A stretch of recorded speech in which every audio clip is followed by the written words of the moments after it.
నెలతో నల సముద్రంలో tension create అయింది. యుక్రెయిన్లోని చోనోమోక్స్ ఓడరేవులోని ఓ cargo నౌకలో 13 మంది భారతీయ నావికులు చిక్కుకుపోయారు. ఈ విషయాన్ని FSUI స్పష్టం చేసింది. ఆ పోర్ట్ సమీపంలో డ్రోన్ క్షిపణి దాడులు జరుగుతున్నాయని, సిబ్బంది ప్రాణాలు ప్రమాదంలో ఉన్నాయని ఆందోళన వ్యక్తం చేసింది.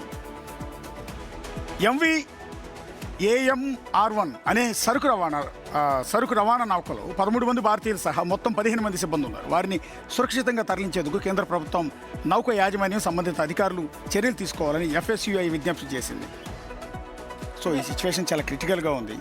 చాలా ఈ మధ్య కాలంలో షిప్పులకు సంబంధించిన వ్యవహారం ఎక్కువగా చూస్తుంది. అండ్ ఈ వార్స్ కూడా ఎప్పుడు ఆగిపోతాయో క్లారిటీ లేకుండా రీసెంట్గానే 2-3 షిప్పుల మీద హర్మూజ్ జలసంధి దగ్గర అటాక్ చేస్తే మన ఇండియన్స్ చనిపోయారు, 10 మంది పైగా చనిపోయారు.